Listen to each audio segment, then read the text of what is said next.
কোশ্চেনটা হচ্ছে ইতালির ঐক্য আন্দোলনে মাঝশ্রেণীর ভূমিকা, বা এরকম দিতে পারে প্রশ্নটা ঘুরিয়ে, ইতালির ঐক্য আন্দোলনে ইয়ং ইতালির ভূমিকা। ইয়ং ইতালি মানেই কিন্তু ম্যাচেনি, মনে থাকবে। যদি বলি ইয়ং ইতালি দলটা কে তৈরি করে, ম্যাচেনি। ওকে, তো প্রশ্ন যেভাবে খুশি ঘুরাই দিতে পারে, ইয়ং ইতালিও দিতে পারে, ম্যাচেনি নামটাও দিয়ে দিতে পারে। মোট কথা পরীক্ষায় ম্যাচেনি নাহলে ক্যাভন নাহলে গ্যারিবল যে কোনো একটা আসবেই। তা আমি তিনটা বুঝাই দিচ্ছি ভালো করে। প্রথমটা আগে শুনে নাও, ম্যাচেনিরটা। ইতালি ঐক্য আন্দোলনে ম্যাচেনি বা ইয়ং ইতালি দলের ভূমিকাটা কি ছিল?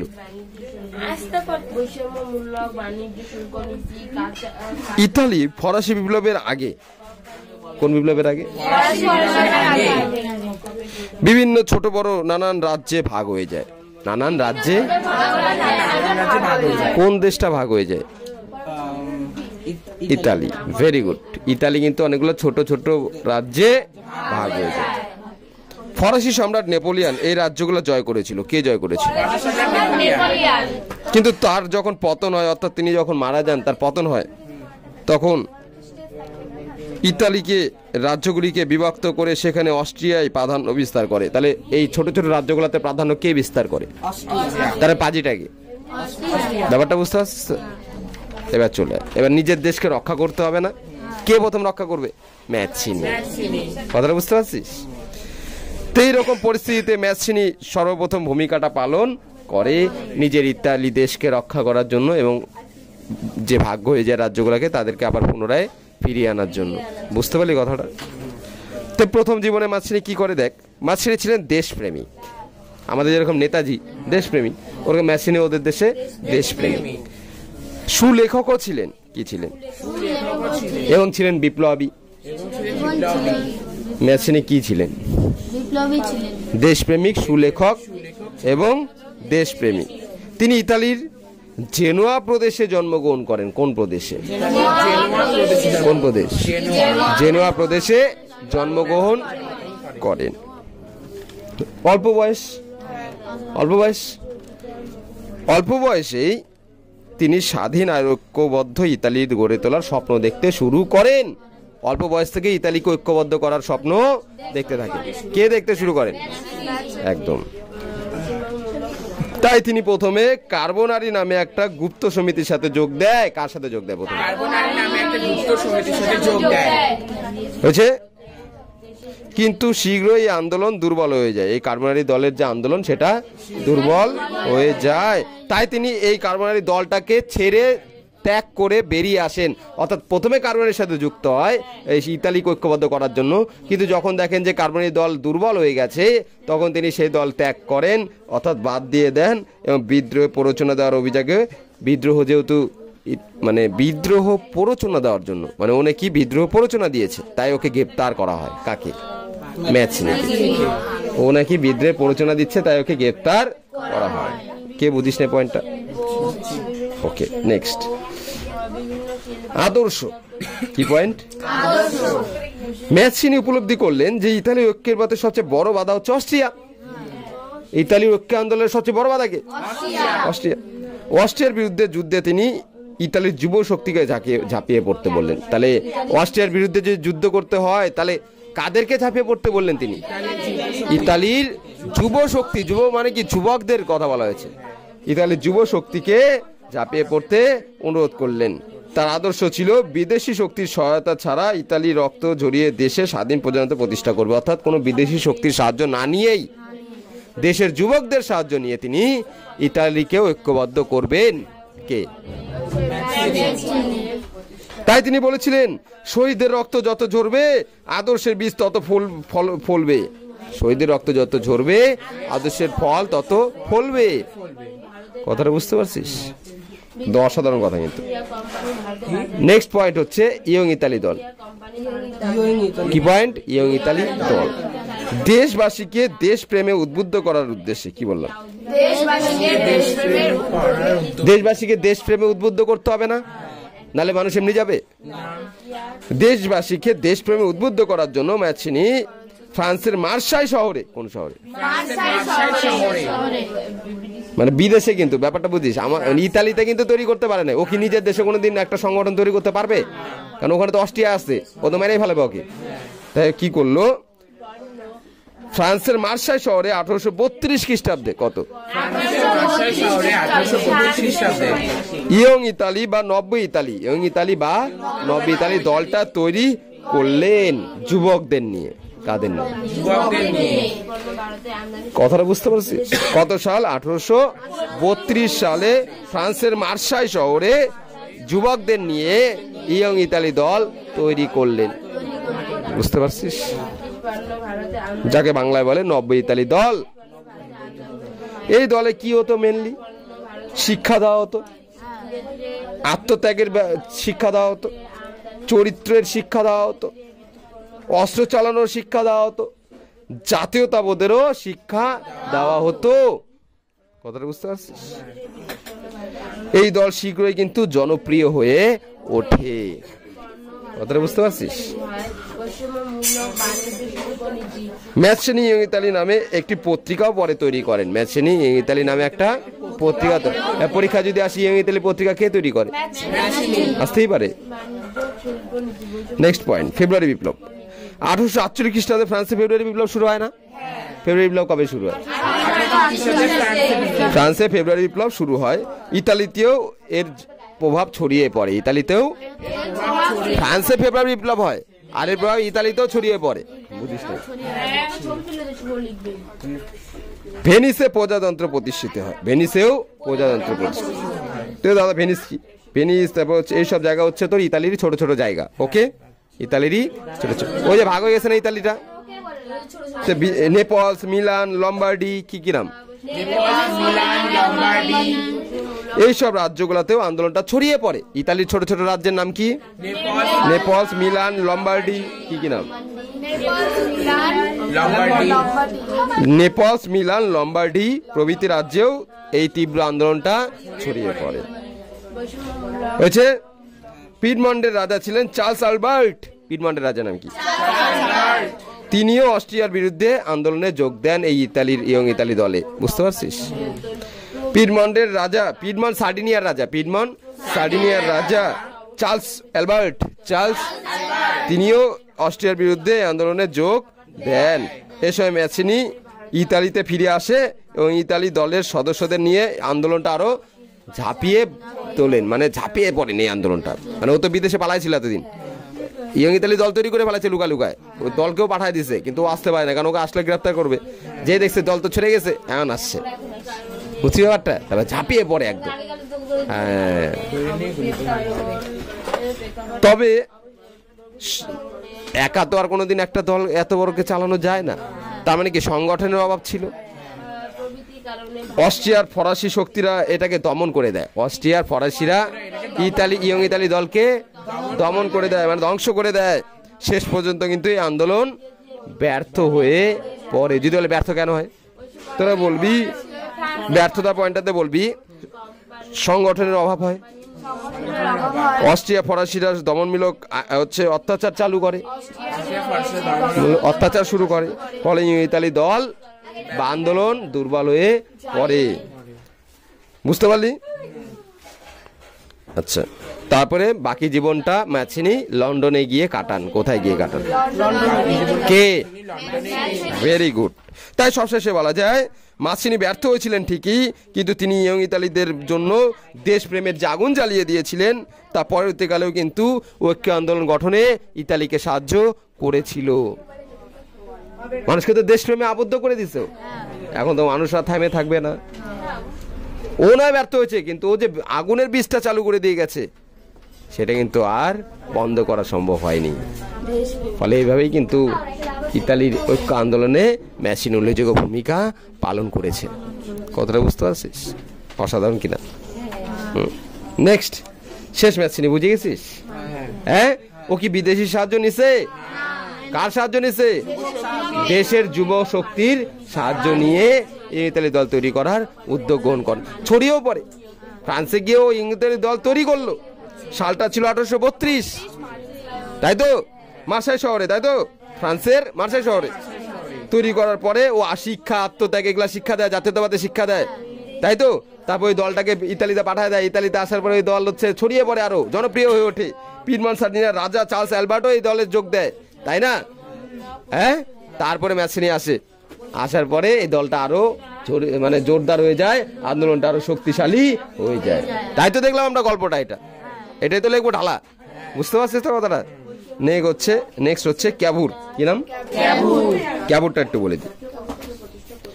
ক্যাবুরটা যেরকম ম্যাচিনি বললাম, দেশের সাহায্য নেয় নাই, সরি বিদেশি সাহায্য নেয় নাই, দেশের জনগণের সাহায্য নিয়েছে, তাই তো? দেশের যুবকদের সাহায্য নিয়েছে। তো ক্যাবুরটা কিন্তু তার উল্টা, তার মানে দেশের সাহায্য নেয় নাই, ও বিদেশি সাহায্য নিয়েছে। কে? ক্যাবুর। ক্যাবুরটা বুঝাই দিয়ে এবার। ক্যাবুরের প্রশ্নটা কি আসতে পারে? ইতালির ঐক্য আন্দোলনে ক্যাবুরের ভূমিকা। কার ভূমিকা? ক্যাবুরের ভূমিকা। Very good. 19 শতকের প্রথম দিকে, কোন দিকে? বিভিন্ন ছোট বড় রাজ্যে ভাগ হয়ে গেছিল ইতালি, আগে বলছি, ওই লাইনটা দিয়ে শুরু করবো। পিডমন্ট সার্ডিনিয়ার রাজাও যোগ দিয়েছিল, তাই না? এছাড়া ইতালির সব রাজ্যই তো অস্ট্রিয়ার দখলে চলে গেছিল, তাই না? তাই সেটাকে রক্ষা করার জন্য উল্লেখযোগ্য ভূমিকা করেন কে? ক্যাবুর। ইতালিকে ঐক্যবদ্ধ করার ক্ষেত্রে উল্লেখযোগ্য ভূমিকা পালন করেন ক্যাবুর। ভূমিকাটা সবসময় বানায় লিখবি, বইয়ের ভাষায় লিখবি না, ওকে? কি ছিল? বাস্তববাদী ক্যাবুর ছিলেন, যে তিনি ভেবেছিলেন বৈদেশিক শক্তির সাহায্য ছাড়া কখনোই এই অস্ট্রিয়ার মতো শক্তিকে হারানো সম্ভব নয়। কে ভেবেছিলেন? ক্যাবুর কি ভেবেছিলেন? যে বিদেশি শক্তির সাহায্য ছাড়া এইরকম অস্ট্রিয়ার মতো শক্তিশালী বিদেশি রাষ্ট্রকে হারানো সম্ভব নয়। ক্যাবুর তাই পিডমন্ট সার্ডিনিয়ার রাজাকে রাজার সাহায্য নিয়ে ইতালিকে ঐক্যবদ্ধ করার নীতি গ্রহণ করলেন। কার সাহায্য নিয়ে? পিডমন্ট সার্ডিনিয়ার রাজার সাহায্য নিয়ে। বুঝতে পারলি কথাটা? পিডমন্টের শক্তি বৃদ্ধির উদ্দেশ্য বিভিন্ন কাজ করে। পিডমন্টের শক্তি বৃদ্ধির জন্য অনেক কাজ করেন। কে কাজ করেন? ক্যাবুর। আচ্ছা, এর জন্য তিনি অস্ট্রিয়ার বিরুদ্ধে বিদেশি শক্তির জন্য ক্যাবুর ক্রিমিয়ার যুদ্ধে, কোন যুদ্ধে? ইংল্যান্ড আর ফ্রান্সকে সহায়তা করেন। তার মানে ক্রিমিয়ার যুদ্ধের সাথে কার? ইংল্যান্ড আর ফ্রান্স দুজনকে সাহায্য করছে। কে সাহায্য করে? ক্যাবুর কাকে সাহায্য করে? ইংল্যান্ড আর ফ্রান্সকে ক্রিমিয়ার যুদ্ধে সাহায্য করেন, যাতে যুদ্ধে সাহায্য করলে ওরা আমাকে সাহায্য করবে। কথাটা বুঝতে পারছিস? ধর ওরা মিলে যুদ্ধ করতেছে ওর সাথে, আর তুই যায় ওকে সাহায্য করলি যে আমি তোমাদের সাহায্য করবো, তোমরা আমাকে কইরো। বুঝছি ব্যাপারটা? তার মানে ক্যাবুর চালাকটা দিচ্ছে তো কেমন? ক্যাবুর কি করলো? ক্রিমিয়ার যুদ্ধে ইংল্যান্ড আর ফ্রান্সের যুদ্ধে সাহায্য, ক্রিমিয়ার যুদ্ধে ইংল্যান্ড আর ফ্রান্সকে সাহায্য করলো, ভবিষ্যতে যাতে তিনিও অস্ট্রিয়ার বিরুদ্ধে যুদ্ধে সাহায্য পান। যুদ্ধের পরবর্তী সময়ে প্যারিসে বৈঠক বসে। প্যারিসে কি বসে? তখন অস্ট্রিয়ার বিরুদ্ধে ইতালি তার অভিযোগগুলো তুলে ধরে। অস্ট্রিয়ার বিরুদ্ধে ইতালি তার অভিযোগগুলো তুলে ধরে ক্যাবুরের নেতৃত্বে। কার নেতৃত্বে? তার মানে অস্ট্রিয়ার বিরুদ্ধে হচ্ছে তোর প্যারিসে যে শান্তি সম্মেলনটা হয়, সেখানে অস্ট্রিয়ার বিরুদ্ধে সব অভিযোগগুলো কে তুলে ধরে? ক্যাবুর। ক্যাবুর ফ্রান্সের সঙ্গে প্লেমবিয়ার্সের গোপন চুক্তিও করে 1856 সালে। ফ্রান্সের সাথে কি চুক্তি করে? প্লেমবিয়ার্সের চুক্তি। কিসের চুক্তি? 1856 সালে। আসতেই পারে সালটা। এর দ্বারা ইতালি ঐক্য আন্দোলনে অস্ট্রিয়ার যুদ্ধে ফ্রান্স পিডমন্টকে সাহায্য করতে রাজি হয়ে যায়। ফ্রান্স যে পিডমন্টকে সাহায্য, অর্থাৎ ফ্রান্স ইতালিকে সাহায্য করতে রাজি হয়ে যায়। ফ্রান্স, পিডমন্ট এরা সবাই মিলে ইতালিকে সাহায্য করে। বুঝতে পারলি কথা? হ্যাঁ। ফ্রান্সের সঙ্গে গোপন সন্ধির পর ক্যাবুর অস্ট্রিয়াকে নানাভাবে যুদ্ধে উস্কানি দিতে থাকে। যেহেতু ধর আমি ফ্রান্স, সরি আমি হচ্ছে তোর ইতালি, আর ও হচ্ছে ফ্রান্স, আমি ওকে ওর সাথে আমার প্লেমবিয়ার্সের চুক্তি হলো না? হ্যাঁ, কি চুক্তি হলো? যে অস্ট্রিয়াকে আমরা যুদ্ধে হারাবো, এটাই তো আমাদের চুক্তি হলো। ও আমাকে সাহায্য করবে অস্ট্রিয়াকে হারাইতে, তাই তো? এইবার তুই তো আর যুদ্ধ আমার কাছে সাথে করতে আসিস না, আসিস কি? তুই তো ভয় পাচ্ছি না ভাই, ফ্রান্স আছে মারে বলাবে আমাকে। ব্যাপারটা বুঝ। ও তো ভয় পাচ্ছে এখন, যেহেতু আসে পড়ছে আমার সাথে। হ্যাঁ, এখন আমি তোকে উস্কাচ্ছি, মান আমাকে, আমি তোকে থাপ্পড় মারলাম তাও কিছু করিস না। বুঝছি ব্যাপারটা? উস্কাচ্ছে যুদ্ধে ওকে আমি উস্কাচ্ছি, এই মার মার মার, উস্কাচ্ছি ওকে, একটা থাপ্পড় মারলাম, তাও আসে না, ভয় পাচ্ছে। বুঝছিস? আচ্ছা, তাহলে কি বললাম? যে প্লেমবিয়ার্সের চুক্তি করার ফলে ফ্রান্সের সাথে যেহেতু ক্যাবুরের একটা গোপন চুক্তি হয়, এর ফলে অস্ট্রিয়াকে কি করলো? ক্যাবুর উস্কানি দিতে থাকলো যুদ্ধ করার জন্য। ফলে ফ্রান্স পিডমন্টের পক্ষে যুদ্ধে যোগ দেয়। অস্ট্রিয়াকে ম্যাজেন্টা আর সলফেরিয়ানা যুদ্ধে হারিয়ে ফেলে। অস্ট্রিয়াকে ম্যাজেন্টা আর সলফেরিনার যুদ্ধে হারিয়ে ফেলে। তার মানে আমি আর ও মিলে ওকে হারানো শুরু করে দিলাম। কি কি যুদ্ধে? ম্যাজেন্টা ম্যাজেন্টা ও সলফেরিনা,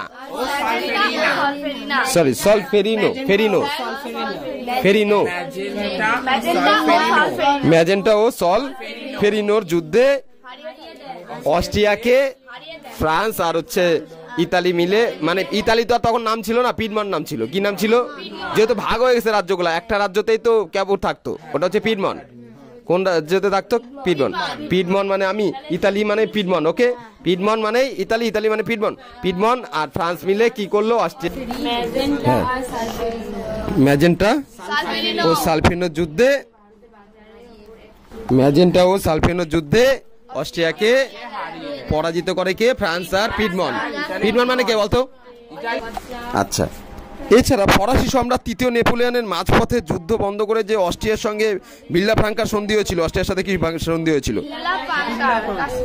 এই সন্ধির দ্বারা পিডমন্টের সঙ্গে লম্বার্ডি মিলান যুক্ত হয়। মানে ব্যাপারটা বলি তোদের, এই জায়গাটা না বললে হবে, তোর আগেরটা পর্যন্ত রাখতো। ম্যাজেন্টা আর সালফেরিনোর যুদ্ধে অস্ট্রিয়াকে পরাজিত করে কে?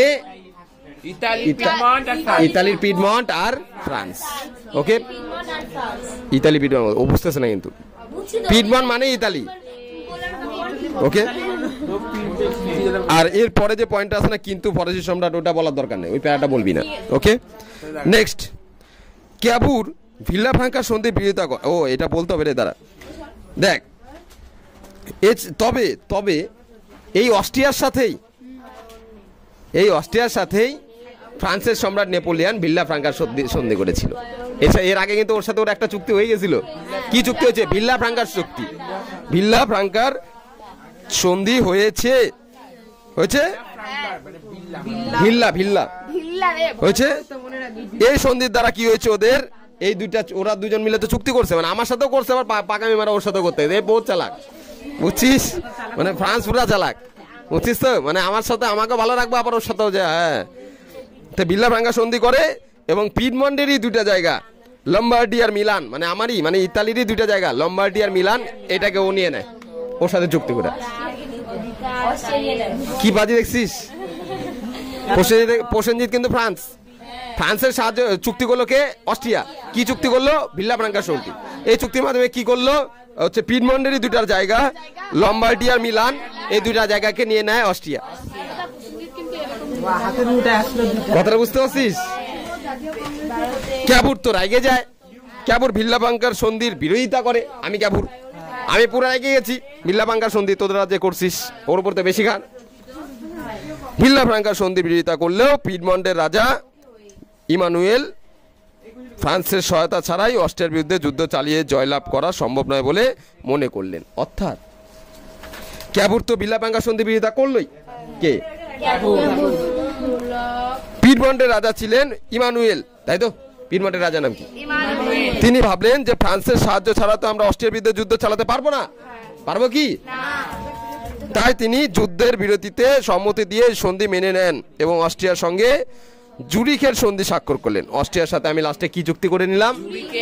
মানে দেখলাম আমি তো আর ওর সাথে বেকার ফ্রান্সের সাথে লাগে লাভ নাই, পারবো না ওই সব সন্ধি মন্দি সরাইতে, তার থেকে আমি ওর সাথে বন্ধু বানাইনি, ও মোর গায়ে বুঝছি ব্যাপারটা। আমার সাথে বেমানি, আমিও কোনো বেমানি।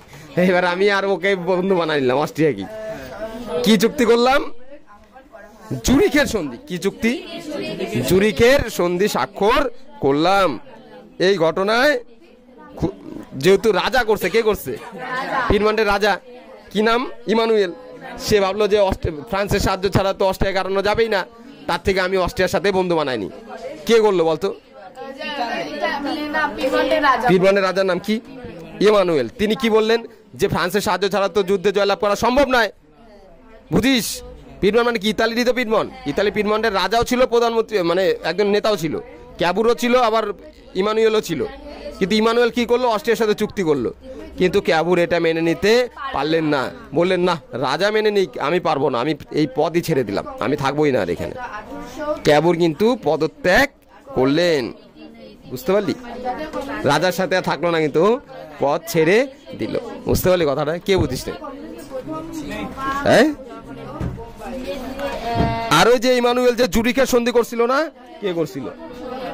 ইমানুয়েল জুরিখের সন্ধির দ্বারা টাস্কানি, রোমানা ইত্যাদি রাজ্যগুলা বিদেশি শাসন প্রতিষ্ঠা কথা বলা হয়। অর্থাৎ ইতালির যে পারমা, মডেনা, টাস্কানি, রোমানা এইসব রাজ্যগুলা ছিল ছোট ছোট, সেগুলা কিন্তু সব বিদেশি শাসন প্রতিষ্ঠা হয়, অর্থাৎ অস্ট্রিয়ার অধীনেই থেকে যায় হচ্ছে। কিন্তু এখানকার জনগণ কিন্তু এর বিরোধিতা করে, এখানকার জনগণ এর বিরোধিতা করে হচ্ছে।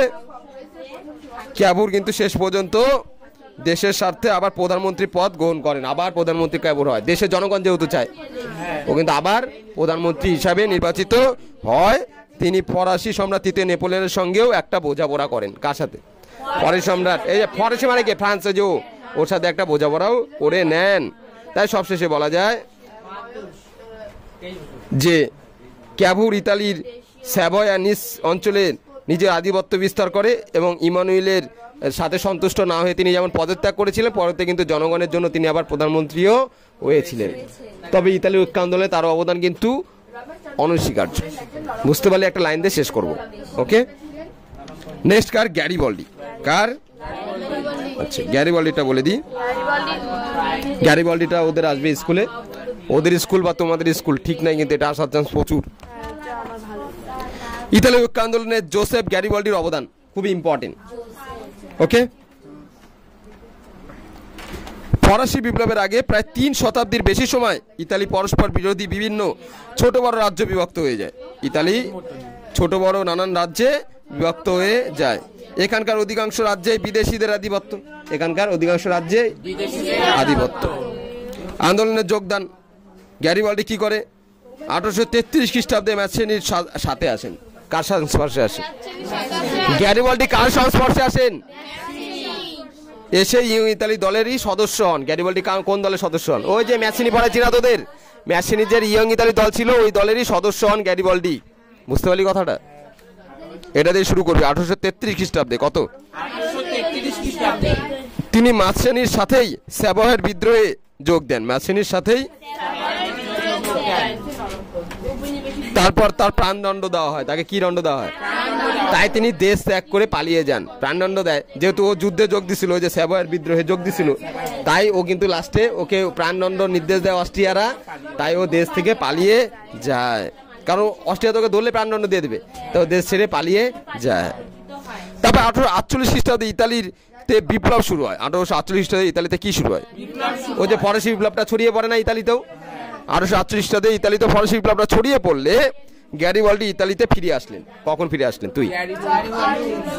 কবে বল? 1848 খ্রিস্টাব্দে ইতালিতে বিপ্লব শুরু হলে গ্যারিবল্ডি আবার ইতালিতে ফিরে আসেন হয়েছে এবং রোমে প্রজাতন্ত্র প্রতিষ্ঠায় ম্যাসিনি সাহায্য করেন। রোমে প্রজাতন্ত্র প্রতিষ্ঠায় ম্যাসিনিকে সাহায্য, রোমে প্রজাতন্ত্র প্রতিষ্ঠায় ম্যাসিনিকে সাহায্য করেন কে? বল। গ্যারিবল্ডি। গ্যারিবল্ডি তারপরে লাল কোর্তা নামে একটা সেনা দল তৈরি করে। কি দল তৈরি করে? পরীক্ষা আসবে, লাল কোর্তা বাহিনী কে তৈরি করে? গ্যারিবল্ডি লাল কোর্তা নামে সেনা দল তৈরি করে এবং ইতালির সিসিলি ও নেপলসে অভিযান করে। ইতালির সিসিলি নেপলসে অভিযান করে কে? গ্যারি। কোথায় কোথায় অভিযান করে তাড়াতাড়ি বল? ইতালি, সিসিলি ও নেপলসে। কোথায় অভিযান করে গ্যারিবল্ডি?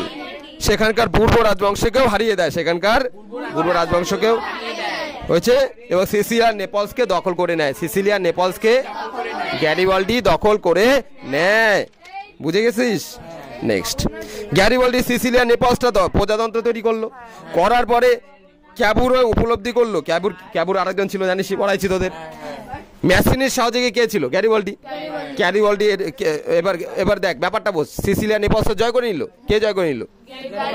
গ্যারিবল্ডি জয় করার পরে ক্যাবুর উপলব্ধি করেন যে ইউরোপের রাজন্যবর্গ এতে রাগ করবে, ইউরোপীয়রা এটাকে মেনে নেবে না, কারণ পূর্ব রাজবংশ ছিল ইউরোপীয়, ওদেরকে পরাজিত করে সিসিলিয়া নেপলস জয় করছে গ্যারিবল্ডি, তাই ইউরোপীয়রা এটাকে ভালোভাবে নেবে না। এতে ইতালির ঐক্যেরও ক্ষতি হবে। ইতালির বলতো কেন ক্যাবুর ভয় পাচ্ছে? কারণ ক্যাবির তো সবসময় বিদেশি সাহায্য নিত, এবার ইউরোপের সাহায্য তো আর পাবে না, তারপর ভয় লেগে গেছে। এবার হচ্ছে গ্যারিবল্ডি তো বহুত বদমাশি হয়ে গেছে। বুঝছি ব্যাপারটা? এই জন্য পিডমন্ট সার্ডিনিয়ার রাজা ইমানুয়েল তার বিরুদ্ধে যুদ্ধের সিদ্ধান্ত নেয়। অর্থাৎ পিডমন্ট যে ছিল, পিডমন্ট সার্ডিনিয়ার যে রাজা ছিল ইমানুয়েল, সে কিন্তু এই গ্যারিবল্ডির বিরুদ্ধেই যুদ্ধের সিদ্ধান্ত নেয়। কারণ ওখানকার রাজা ছিল ইমানুয়েল আর প্রধানমন্ত্রী ছিল হচ্ছে তোর ক্যাবুর, তাই তো? ক্যাবুর বলছে ইমানুয়েলকে যে যুদ্ধের ঘোষণা করো, আমরা এই গ্যারিবল্ডি থাকলে কিন্তু আমরা শেষ। কারণ ও কিন্তু ইউরোপীয়দের ক্ষতি করে ওই সিসিলিয়া নেপলসটা জয় করছে, ফলে ইউরোপের আর সাহায্য আমরা কিন্তু পাবো না। তাই কিন্তু হচ্ছে তোর পিডমন্ট সার্ডিনিয়ার রাজা, কোথাকার রাজা বলতো? ইমানুয়েল, ভিক্টর ইমানুয়েল, পুরো নামটা হচ্ছে ভিক্টর ইমানুয়েল, যুদ্ধের সিদ্ধান্ত নেয়। দেশপ্রেমিক ছিল গ্যারিবল্ডি, বলে এটা আবার কি ব্যাপার, আমি করলাম দেশের জন্য, আমার বিরুদ্ধে যুদ্ধ, আমি তো এটা চাই নাই। কে ভাবলো এটা? তাই তিনি সিসিলিয়া নেপলসে ইমানুয়েলের হাতে তুলে দিল, বললো না আমার বিরুদ্ধে যুদ্ধ করা, তাহলে আমি দুইটাই তুলে দেবো, নাও গা তোমরা। সিসিলিয়া নেপলসকে কার হাতে তুলে দিল? ভিক্টর ইমানুয়েল, মানে পিডমন্ট সার্ডিনিয়ার রাজা ভিক্টর ইমানুয়েলের হাতে তুলে দিলেন। আচ্ছা, নিজে ক্যাম্পেরা দ্বীপে চলে যায়, নিজে ক্যাম্পেরার দ্বীপে কোথায় চলে যায়? এভাবেই কিন্তু তার লড়াই শেষ হয়ে যায়। দেখ, নিজে করতে চাইলো কিন্তু করতে দিল না কে? ক্যাবুর। কেন? ক্যাবুর রাজাকে বললো, রাজা কে ছিল? ভিক্টর ইমানুয়েল, যুদ্ধ ঘোষণা করো, কারণ ওরা হচ্ছে ইউরোপকে ধ্বংস করে সিসিলিয়া নেপলসটা জয় করছে গ্যারিবল্ডি, তাই তো? তাই হচ্ছে ক্যাবুরের জন্য হচ্ছে তোর পিডমন্ট সার্ডিনিয়ার রাজা ভিক্টর ইমানুয়েল যুদ্ধের সিদ্ধান্ত নেয়। তারপরে গ্যারিবল্ডি ভাবে, বাহ, এটা তো ঠিক না, আমি করলাম দেশের জন্য, আমার বিরুদ্ধে যুদ্ধ, তখন আমি দুইটা রাজ্যই ফিরাই দিব। সিসিলিয়া আর হচ্ছে নেপলসটা ওই ইমানুয়েলের কাছে হাতে তুলে দেয় এবং দিয়ে সে কিন্তু ক্যাপেরেরার দ্বীপে নির্বাসনে চলে যান। কোন দ্বীপে?